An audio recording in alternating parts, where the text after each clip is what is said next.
Hello students, আমার চ্যানেলে তোমাদেরকে স্বাগত। শুরু করছি ক্লাস 12-এর সেমিস্টার 3 ইতিহাস ক্লাস, তৃতীয় অধ্যায় সাম্রাজ্যের রাজধানী, পর্ব 2। এর আগে কিন্তু আজকে আমি পর্ব 1 ক্লাস করিয়েছি এই অধ্যায়ের। তোমরা নিশ্চয়ই যারা দেখেছো তারা জানো।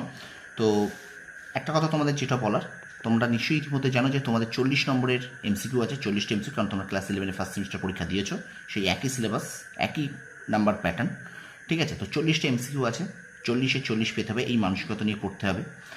আর অবশ্যই প্রথম থেকে শেষ পর্যন্ত ভিডিওটা দেখবে, কারণ তৃতীয় অধ্যায় সাম্রাজ্যের রাজধানী একটা বড় চ্যাপ্টার। এই চ্যাপ্টারতে কিন্তু এবার আমি প্রশ্নোত্তর করাচ্ছি। এর আগে কিন্তু আমি এই চ্যাপ্টার টেক্সচুয়াল করে কিছু প্রশ্নোত্তর করিয়েছি, কিছু ডেসক্রিপটিভ ওয়েতে তোমাদেরকে পড়িয়েছি। সেগুলো অবশ্যই তোমাদের শর্ট প্রশ্নের জন্য ভীষণ ইম্পর্টেন্ট। এই প্রশ্নগুলো ভীষণ ইম্পর্টেন্ট, তার প্রত্যেকটা প্রশ্ন খুব খুঁটিয়ে পড়ো, খুব মন দিয়ে পড়ো, কারণ এখান থেকে কিন্তু তোমরা শূন্যস্থান পূরণ, এমনি এমসিকিউ, তোমরা সত্য মিথ্যা ক্রমবর্ধমান অনুসারে সাজাও, স্তম্ভ মেলাও, এই ধরনের কিন্তু প্রশ্ন তোমরা পাবে, এই ধরনের এমসিকিউ টাইপ কিন্তু কোশ্চেন তোমরা পাবে। তো সুতরাং একটু স্কিপ করবে না, প্রথম থেকে শেষ পর্যন্ত দেখবে। আর আমার চ্যানেলে নতুন হয়ে থাকলে অবশ্যই চ্যানেলটা সাবস্ক্রাইব করবে, পাশ থেকে বেল আইকনটি প্রেস করে রাখবে, আর বন্ধুদের মাঝে একটু বেশি করে শেয়ার করবে। চলো শুরু করি ক্লাস 12 সেমিস্টার 3 ইতিহাস ক্লাস, তৃতীয় অধ্যায় সাম্রাজ্যের রাজধানী, পর্ব 2। দেখো, বলছে দক্ষিণ ভারতে বাহুমনি রাজ্য কে প্রতিষ্ঠা করেন? দক্ষিণ ভারতে বাহমনি রাজ্য কে প্রতিষ্ঠা করেন? উত্তর হবে হাসান গঙ্গু। এই হাসান গঙ্গুর ভালো নাম কিন্তু আলাউদ্দিন হাসান বাহমন শাহ, এটাও কিন্তু মনে রাখুন। হাসান গঙ্গু না দিয়ে কিন্তু আলাউদ্দিন হাসান বাহমন শাহ, এটাও কিন্তু দিতে পারে তোমাদের প্রশ্নে, এমসিকিউ অপশানে, ঠিক আছে? তারপর দেখো, হাসান গঙ্গু কোথায় বাহমনি রাজ্য স্থাপন হাসান গঙ্গু কোথায় বাহমনি রাজ্যের রাজধানী স্থাপন করেন? উত্তর হবে গুলবার্গা। 3 নম্বর প্রশ্ন, বুরহান ই মাসির গ্রন্থটি কার লেখা? উত্তর সৈয়দ আলী তাবাতাবার। বুরহানি মাসির গ্রন্থটি কার লেখা? সৈয়দ আলী তাবাতাবার, ঠিক আছে? তারপরে দেখো, কার সময়ে দক্ষিণ ভারতে আধিপত্য প্রতিষ্ঠার প্রশ্নে বিজয়নগর রাজ্যের সঙ্গে বাহমনি রাজ্যের সংঘর্ষ শুরু হয়? উত্তর হবে প্রথম মোহাম্মদ শাহ। পরের প্রশ্ন দেখো, কার সুদক্ষ নেতৃত্বে বাহমনি রাজ্যে উন্নতির চরম শিখরে আরোহণ করেছিল? উত্তর হবে মাহমুদ গাওয়ান। 6 নম্বর প্রশ্ন, বাহমনি রাজ্যের প্রধান আয় কোথা থেকে নির্ধারিত হতো? উত্তর হলো ভূমি রাজস্ব থেকে। 7 নম্বর প্রশ্ন, বাহমনি সুলতানরা কোন সংস্কৃতি দ্বারা প্রভাবিত ছিলেন? উত্তর হবে পারস্যের সংস্কৃতি।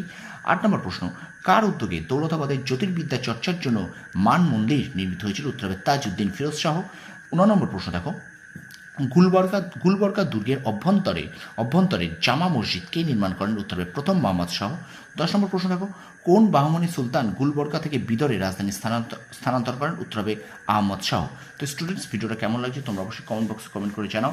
আর তোমাদের একটা কথা বারবার বলার, প্রত্যেকটা প্রশ্ন মন দিয়ে দেখো, বারবার রিভিশন দাও, কারণ তোমরা যত বেশি রিভিশন দেবে শর্ট প্রশ্ন কিন্তু তোমরা তত বেশি মনে রাখতে পারবে, ঠিক আছে? এমসিকিউ শর্ট প্রশ্ন মনে রাখার একটাই উপায়, রিভিশন রিভিশন রিভিশন। আর তোমরা অবশ্যই আমার চ্যানেলটাকে ফলো করো। চ্যানেলে যারা এখনও পর্যন্ত সাবস্ক্রাইব করোনি চ্যানেলটি, তারা সাবস্ক্রাইব করে রাখো, পাশে থাকা বেল আইকনটি প্রেস করে রাখো নোটিফিকেশনটা সবার আগে পাওয়ার জন্য। আমি কিন্তু তোমাদের ক্লাস 12-এর থার্ড সেমিস্টারের ইতিহাস, ভূগোল, রাষ্ট্রবিজ্ঞান একদম ধরে ধরে ক্লাস করাচ্ছি, প্রচুর প্রশ্নের সমাহার তোমাদের জন্য নিয়ে আসছি। সুতরাং আমার চ্যানেলটাকে অবশ্যই ফলো করো, আর অবশ্যই একটু বন্ধুদের মাঝে বেশি করে শেয়ার করে দাও। চলো ভিডিওটা কন্টিনিউ করি। এবার দেখো, গুলবর্গা দুর্গটি কে নির্মাণ করেন? উত্তর হবে আলাউদ্দিন হাসান বাহমন শাহ, যার আর একটা নাম হাসান গঙ্গু। তারপর দেখো, কোন দুর্গে বিশ্বের দীর্ঘতম একটি কামান ছিল? উত্তর হবে গুলবর্গা দুর্গে। 13 নম্বর প্রশ্ন, দৌলতাবাদ দুর্গটি কে নির্মাণ করেন? উত্তর হবে যাদব বংশীয় রাজা ভিল্লোমল। তারপর দেখো, 14 দাগ বলছে, বাহুমনি রাজ্যে সেনাবাহিনীর প্রধানকে কি বলা হতো? উত্তর হবে আমির উল উমরা। 15 নম্বর প্রশ্ন, বাহুমনি রাজ্যে সুলতানের নিজস্ব নিরাপত্তা বাহিনীকে কি বলা হতো? উত্তর হবে খাস ই খেল। 16 নম্বর প্রশ্ন, বাহমনি রাজ্যে সুলতানের প্রধানমন্ত্রীকে কি বলা হতো? উত্তর হবে ওয়াকিল উস সুলতানাত। 17 নম্বর প্রশ্ন, বাহমনি রাজ্যের অর্থমন্ত্রীকে কি বলা হতো? আমির ই জুমলা। 18 নম্বর প্রশ্ন দেখো, বাহমনি রাজ্যের অর্থ বিভাগের উপমন্ত্রীকে কি বলা হতো? উত্তর হবে উজির। 19 নম্বর প্রশ্ন, বাহমনি রাজ্যের পররাষ্ট্রমন্ত্রীকে কি বলা হতো? উত্তর হবে ওয়াজির ই আশরাফ। 20 নম্বর প্রশ্ন, বাহমনি রাজ্যের বিচার বিভাগীয় মন্ত্রীকে কি বলা হতো? উত্তর হবে সদর ই জাহান। 21 নম্বর প্রশ্ন, দুর্গের নিরাপত্তা ও দেখভালের জন্য যে দায়িত্বশীল মন্ত্রী ছিলেন তাকে কি বলা হতো? উত্তর হবে কিলেন্দার। 22 নম্বর প্রশ্ন, মাহমুদ গাওয়ান জন্মসূত্রে কোন দেশে ছিলেন? উত্তর হবে ইরানের। 23 নম্বর প্রশ্ন দেখো, কে বিদরে বিশাল মাদ্রাসার গ্রন্থাগার স্থাপন করেছিলেন? উত্তর হবে মাহমুদ গাওয়ান। এবং 24 নম্বর প্রশ্ন দেখো, বাহমনি রাজ্যে রাজস্ব বিভাগের মন্ত্রীকে কি বলা হতো? উত্তর হবে আমির ই জুমলা। তো এই 24টি প্রশ্ন এই পর্বে তোমরা খাতায় লিখে নাও, আর অবশ্যই তোমরা এইগুলোকে বারবার পড়তে থাকো। দেখো, এক একটা প্রশ্ন তোমরা কিন্তু অনেকবার করে পড়ো, ঠিক আছে? যে একবার দুবার এই 24টা প্রশ্ন একবার দুবার তিনবার পাঁচবার পড়ে শেষ হয়ে গেলে এটা করলে কিন্তু হবে না।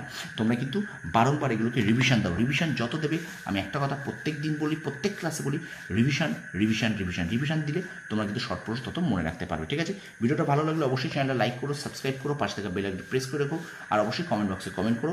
আর একটা কথা, তোমরা যারা নতুন আছো আমার চ্যানেলে, অবশ্যই তারা চ্যানেলটা সাবস্ক্রাইব করো, পাশে থাকা বেল আইকনটি প্রেস করে রাখো, আর বন্ধুদের মাঝে একটু বেশি করে শেয়ার করে দাও। তোমরা সফল হও, তোমাদের সাফল্য কামনা করি।